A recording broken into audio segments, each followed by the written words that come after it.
dahilan, kung ano ang dahilan, kung bakit ka ba laging nagkakaganyan. Ano na naman kaya ang sumagi sa utak mong makulit? At ayan ka na naman, tamang duda ka ulit sa mga sinasabi mong wala naman sa hulog. Hinala ng hinala sa iyong maling kutob na ako ay babaero at marami pang iba. At tamang duda ka pa sa aking pinapakita. Hindi ba pwede bang ako ay pala kaibigan sa mga nakakasama kong hangad ay kabutihan? Gusto mo galit ka na agad kahit wala kang patunay. Tampo dito, muryot dyan, hindi ka ba nauumay? Kasi ako visit na at malapit nang sumabog. Tiwala naman po, please, di ako makatulog.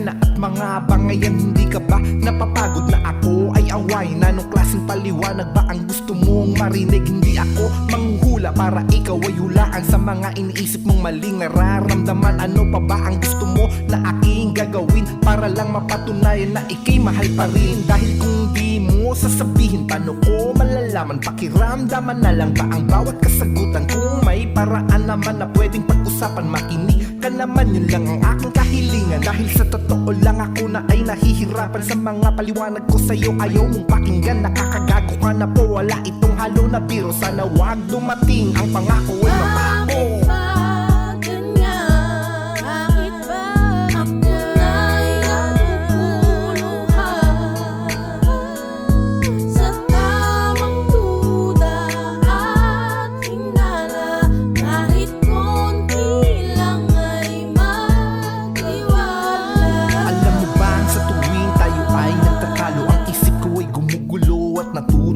Upang alalahanin kung meron na namang mali sa mga lumipas na oras at sandali na tayo ay magkausap at tila naglalambingan na parang walang humpay na hindi mapipigilan. Katuwaang idinulot ng bawat kasiyahan, ngunit sa kabilang banda meron na naman pag-aawayan. Tangina, hindi na to matapos-tapos na gulo, paulit-ulit na reklamo at mga anggulo ang nais mong ipabatid upang meron kang rason na ako'y magkamali sa iyong mga tugon. Nakakagago ka na po, wala itong halo na biro, sana wag dumating ang pangako ay mapako. Kasi ako'y naiinis na at malapit nang sumabog. Tiwala naman po, please, di ako makatulog. Bakit nga ba kapag nagpapaliwanag ako sa'yo ng paulit-ulit, kahit wala naman akong kasalanan, ay parang baliwala lang sa'yo?